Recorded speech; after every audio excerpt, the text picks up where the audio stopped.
نحمده ونصلي على رسوله الكريم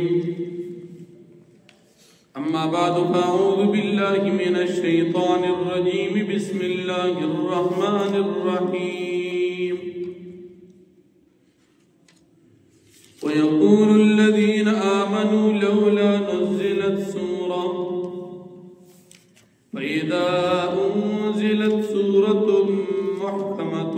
وذكر فيها القتال رأيت الذين في قلوبهم مرض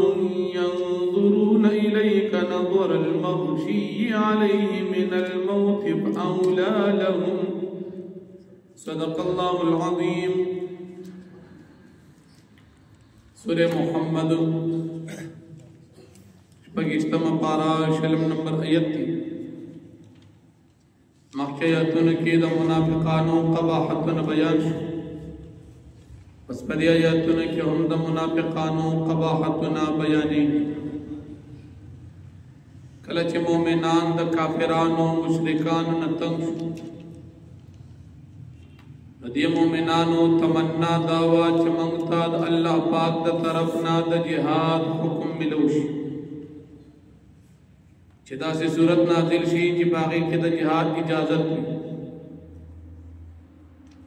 کله چې د جهاد متعلق حکم نازل شو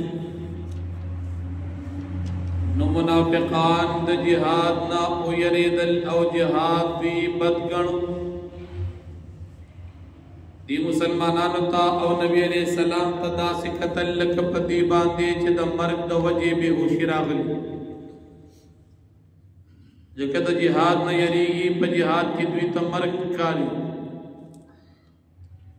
الله پاک فرمایي د دې دا عمل او د دې دا خصلت دا د تباهۍ دی. د دوی دپاره پکار دا وه چې د الله پاک د طرف نه د جهاد حکم نازل شوی، دوی دا حکم منلی وي او صحیح وینا یې کړې وي او عمل یې پې کړی وي. که چېرې دوی دا خپل عمل د الله پاک د منلو او د جهاد د کولو کړی وي، دا د دوی دپاره بهتره وه.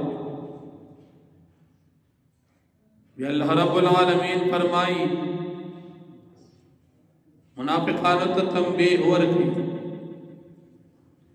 که تاسو منافقان جهاد نه کوئ او د ایمان او د دین نه اعراض وکئ، انکار وکئ، نو تاسو به په ځمکه کې فساد وکئ، رشته داري به ختمه کئ، تاسو به د جاهلیت دور ته واپس لاړ شئ. او حال دا دی چې نبی علیہ السلام تاسو ته حکم د اصلاح او د صله رحمۍ کوي. بیا د دې منافقانو کم خلک چې د دین اسلام نه اعراض وکړي، د هغې نتیجه بیانېږي چې په دې باندې الله پاک لعنت دی. د دې غوږونه الله پاک کاڼه کړي دي د حق قبلولو اورېدلو نه، سترګې ړندې کړي دي د حق د لیدلو او د هدایت د موندلو نه. دی قرآن کریم باندې سوچ او فکر ولې نه کوي چې حق وپېژني او قبول کړي، بلکې دی په زړونو باندې تالې لګېدلې دي حق نه قبلوي. او بیا چې کوم کسان منافقان دي، دا منافقان پس د دینا چې دی ته هدایت ښکاره شو، دی بیا هم مرتد شول. دی ته شیطان د دوی دا کفر او دا بی ایمانی ښایسته کړه او دوی ته ډېر امیدونه او مهلتونه وړاندې کړل. دا خلک چې کم مرتد شو، دا منافقان دی مشرکانو او کافرانو ته وایي بی موږ به پس خبرو کې د مسلمانانو سره یوځای یو، لیکن په امداد کې او په جهاد نه کولو کې به موږ تاسو سره یو. الله پاک فرمایي زه ستاسو پټې خبرې او مشورې پیژنم، بیا د دې منافقانو او د کافرانو د مرګ حالت بیانې. کله چې دا منافقان او کافران مړ کیږي نو د مرګ فرشتې راشي دوی نه ساګانې وباسي او د دوی دا مخونه او شاګانې وهي. د مرګ فرشتې دی راګیري کی وهي ټکوي او ساتي وباسي. دا ځکه چې د ایمان پرېښې کفر قبول کړي او دید اللہ رب العالمین د ناراضگی کار کړي دید اللہ پاک در رضا کولو کوشش ندی کړي. نو د دې وجنا د دوی تمام اعمال برباد دي. مرګ هم د تکلیف او ژوند هم د هلاکت. نو اللہ رب العالمین فرمایي وَيَقُولُ الَّذِينَ آمَنُوا او ویا کسان چې مومنان دي طالبان د جهاد دي د کافرانو د ظلمونو تنگ دی وی لولا نزلت سورة ولنشی نازل ولی پدی پیغمبر علیہ السلام یو سورت چاہی کی د جهاد تذکر و اجازت وی فَإِذَا أُنزِلَتْ سُورَةٌ مُحْكَمَةٌ فسرکل چه نازل شی یو سورت محکم ننسخ کی دن کی نمنسوخ کی دن کی وذکر فیها القتال و ذکر شی پائے کی جہاد رأیت الذین فی قلوبهم مرض